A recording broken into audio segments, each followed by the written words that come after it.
दोस्तों आज का ये वीडियो ऐसे लोगों के लिए है जो लोग अभी भी अपने एकेडमिक्स में बैकलॉग का सामना कर रहे हैं, फेल्यूर का सामना कर रहे हैं, स्पेशली इंजीनियर्स। मैं कोई बकवास नहीं करने वाला हूँ, डायरेक्ट सीधी बात करने वाला हूँ। तो बस आपको एक रिक्वेस्ट है, ये वीडियो पूरा जरूर देखना और वीडियो देखने के बाद आपका ओपिनियन जो है वो कमेंट सेक्शन में आप मुझे जरूर बताना। Right, hi this is Raunak sir और मैं आप सबका स्वागत करता हूँ आपके प्यारे प्लेटफॉर्म आलसी इंजीनियर पे। काम शुरू करते हैं। आप ऑलरेडी टाइटल देख रहे होंगे कि यार how to deal with backlog वाली चीज पे हम लोग काम कर रहे हैं, स्पेशली जब हम लोग इंजीनियरिंग में।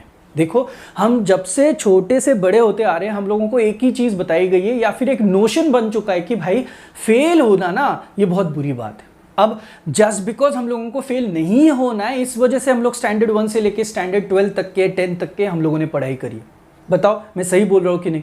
अब ऐसा भी है कि आप में से बहुतों लोगों ने 12th स्टैंडर्ड तक के जितनी पढ़ाई करी है, कहीं पे भी अब तक आपका फेलियर नहीं आया होगा। Am I correct? और ऐसे भी लोग हैं, देख भाई, मार्क्स कम आना ये एक अलग बात है, लेकिन फेल होना ये टोटली अलग बात है। तो अब तक आप में से बहुत लोग हैं जिन्होंने फेलियर का सामना नहीं किया था, लेकिन आप जैसे ही इंजीनियरिंग में एंटर करते हो, आप एग्जाम्स देना शुरू करते हो, आपके जब रिजल्ट्स बाहर आते तो यू विल फाइंड कि आप में से बहुत लोग जो बहुत शार्प थे, बहुत पढ़ाई कर रहे थे, बट फिर भी उनको बैकलॉग लगी हुई है।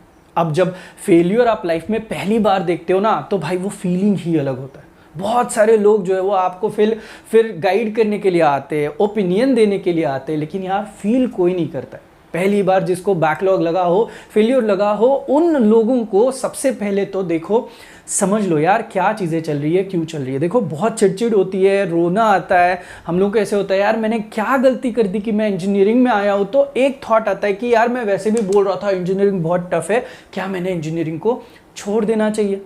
अब दूसरा ये भी थॉट आता है यार घर पे कैसे बताओ यार, इतने सारे बैकलॉग्स लगे हुए हैं, अब मेरे को प्रिपरेशन भी तो करनी है, लेकिन एट द सेम टाइम घर पे इतना चिल्लाएंगे कि मैं ना अब कहीं का नहीं रहूँगा। अब इतनी सारी चीज़ें होने के साथ साथ मैं आपको बता दूं एक बात, आप फिट आपके दिमाग में रख लीजिएगा कि भाई इंजीनियरिंग में जब आप आते हो ना, तो इंजीनियरिंग और सब्जेक्ट का बैकलॉग लगना यानी कि फेलियर लगना, ये एक्चुअल में कर्ण अर्जुन वाला नाता है। ऐसे बहुत सारे लाखों इंजीनियर्स हैं मेरे भाई जिन लोगों का अब तक कभी बैकलॉग नहीं लगा था, लेकिन जैसे इंजीनियरिंग में आए उनको बैकलॉग लगी। अब बैकलॉग मतलब आपको उसको सबक के तरीके से सीखना होगा कि भाई एक बार अगर बैकलॉग लगा है तो वो एक्सपीरियंस जो है वो आपको जो फील कराता है ना, उसके इमीडिएट बाद आपको उसके ऊपर काम करना भी जरूरी है।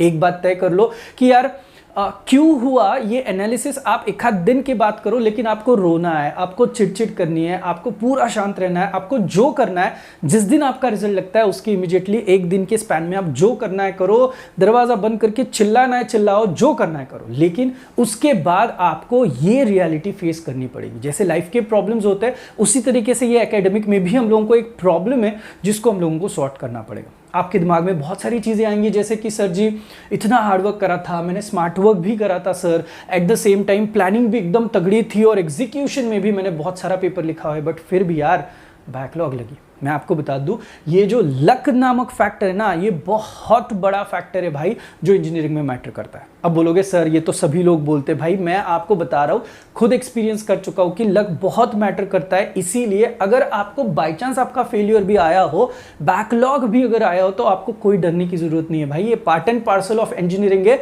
जो कि आपको किसी ना किसी तरीके से नई चीजें सिखा के जरूर जाएगा। ये सब करते हुए एक चीज का ख्याल जरूर रखना कि भाई मैं वापस नहीं आने दूंगा बैकलॉग को, ये चीज आपको जरूर दिमाग में रखनी होगी। तो इसके लिए आपको क्या करना पड़ेगा यार, बोलने वाले बहुत है, लेकिन अब एग्जीक्यूशन की बारी आती है, तो क्या क्या किस तरीके से हम लोगों ने काम करना चाहिए ये हमें समझ में आ जाना चाहिए। मुझे जितना सही लगता है मैंने सब कुछ यहाँ पे बनाया हुआ है।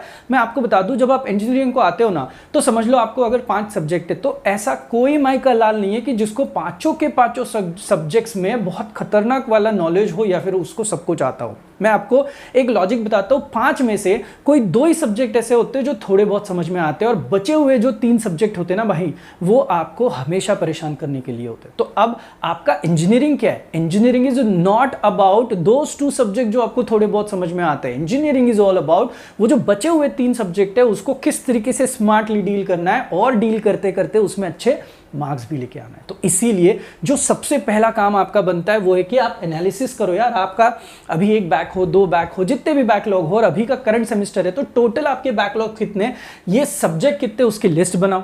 उसका जो आपको अभी सिलेबस रहेगा, किसी के 2 यूनिट, किसी के 4 यूनिट, जो भी सिलेबस होगा, उस सिलेबस को आपको मद्देनजर सामने रखना पड़ेगा कि मैंने क्या करना चाहिए और किस तरीके से उसको एग्जीक्यूट करने के लिए काम करना चाहिए। अब पहला तो काम हुआ कि भाई आप कुछ भी हो, किसी भी तरीके से आप यहाँ पे क्या करोगे, एनालिसिस वाली चीज करोगे।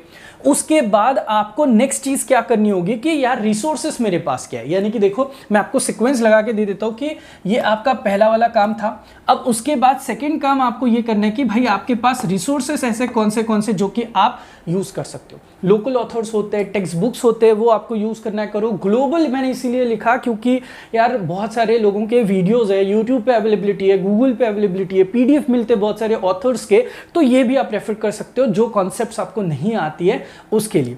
अब ये हो गया 1 और 2।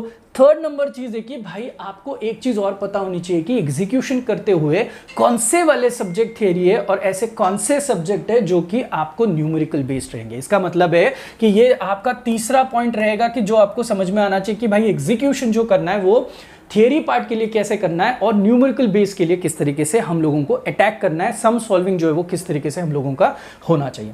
अब ये सब करते हुए आपको तो पता ही है 2 तरीकों से जाना पड़ता है यार। एक तो इतना रो लो, हर रोज सुबह उठते इतना रोना धोना करो और फिर जाके पढ़ाई करने के लिए लगो, या फिर भाई हंसी खुशी करो। वैसे भी इंजीनियरिंग पार करना है और ऐसे भी पार करना है, तो भाई रो क्यों रहे हो। तो इसके बाद जो है आपके प्लानिंग में ये थ्रू आउट आपको दिमाग में रखना है कि मेरे भाई ये जो मैं कर रहा हूँ वहाँ पे हार्डवर्क के साथ साथ कहाँ पे मैं स्मार्ट वर्क को घुसेड़ सकता हूँ। जैसे कि आपको असाइनमेंट्स लिखने होते हैं, तो असाइनमेंट्स लिखते हुए मैं हमेशा कहता हूँ कि यार आप जब ये सारी चीज़ें करते हो असाइनमेंट वाली, तो आपको टाइम मैनेजमेंट में बहुत काम करना पड़ता है जो कि कनेक्टेड है। वो हमें बताता है कि भाई खुद के लिए, खुद की पढ़ाई के लिए कितना टाइम दिए और असाइनमेंट्स के लिए कितना टाइम दिए। और असाइनमेंट्स करते हुए ऐसे ही पकड़ के छापो मत, उसमें क्या कॉन्सेप्ट दिए ये जरूर समझ लेना, भले ही शॉर्ट में समझ लो, वो आपको आपके कॉन्सेप्ट को बिल्डअप करने में बहुत हेल्प करता है। तो लोगों को लगता है कि यार ऐसे क्यों कर रहे हो।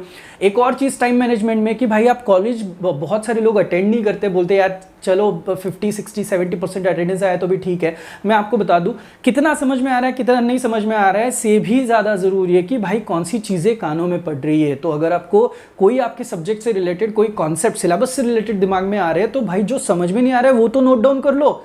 बहुत ज़रूरी है कि क्या नहीं आता ये आपको समझ में आए when it comes to engineering. तो इस चीज़ पे आपको ख्याल रखना है। अब इतनी सारी चीज़ें करते हुए जो सबसे बड़ी चीज़ है कि यार बहुत बारी ऐसे होता है सर 2-2 दिन पढ़ाई की इच्छा नहीं होती, आप बताइए हम क्या करें। तो आपको ना भाई मोटिवेशन की ज़रूरत है। ये ऐसा एज है ना भाई, हम लोग किसी की नहीं सुनते। यानी कि कोई भी आए हमें बताए, हम लोग बोलते यार चल छोड़ तू बता, हम लोग देख लेंगे हम लोगों को क्या करना है। हम लोग के सीनियर हो, दोस्त हो, यार मॉम डैड लोगों को ज़्यादा पता होता नहीं है। फैमिली में भी ऐसे बहुत कम लोग रहते हैं जो जिन लोगों को ये जो लेटेस्ट सिनारियो चल रहे हैं उनके बारे में पता होता है। तो ऐसे सिनारियो में आपको सबसे पहले तो मोटिवेटेड रहना ज़रूरी है। तो 2 चीज़ें होती है, एक तो खुद को हमेशा खुश रखो, जैसे मैंने बोला सेल्फ मोटिवेटेड रहना आपको बहुत ज़्यादा ज़रूरी है कि यार मैं कर सकता हूँ।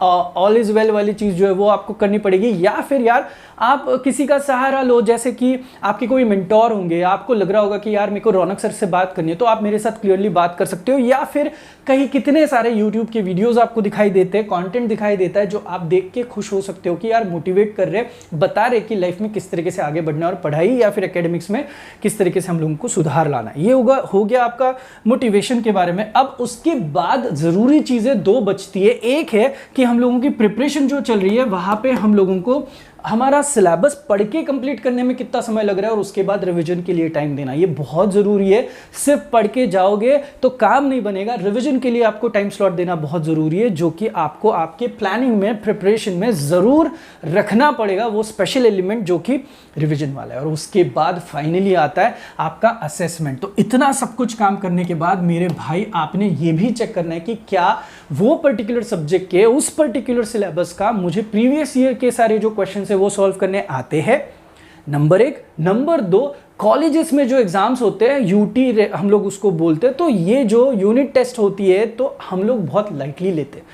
उसको बिल्कुल भी लाइटली मत लो, बिकॉज वो आपका बिल्डिंग ब्लॉक है, वहां पे आपको समझ में आता है। एटलीस्ट 2 सब्जेक्ट अटैक करो, 3 सब्जेक्ट अटैक करो जहाँ पे आपको समझ में आए कि ये कैसे चल रहा है और किस तरीके से चल रहा है। देखो वो जो फालतू वाली चीज़ है वो मैं आपको बिल्कुल नहीं बताऊंगा कि यार मोबाइल का यूसेज कम करो या फिर खेलने मत जाओ, घर पे ही बैठो, रात में पढ़ो, सुबह सुबह उठ के पढ़ो, ऐसी कोई चीज़।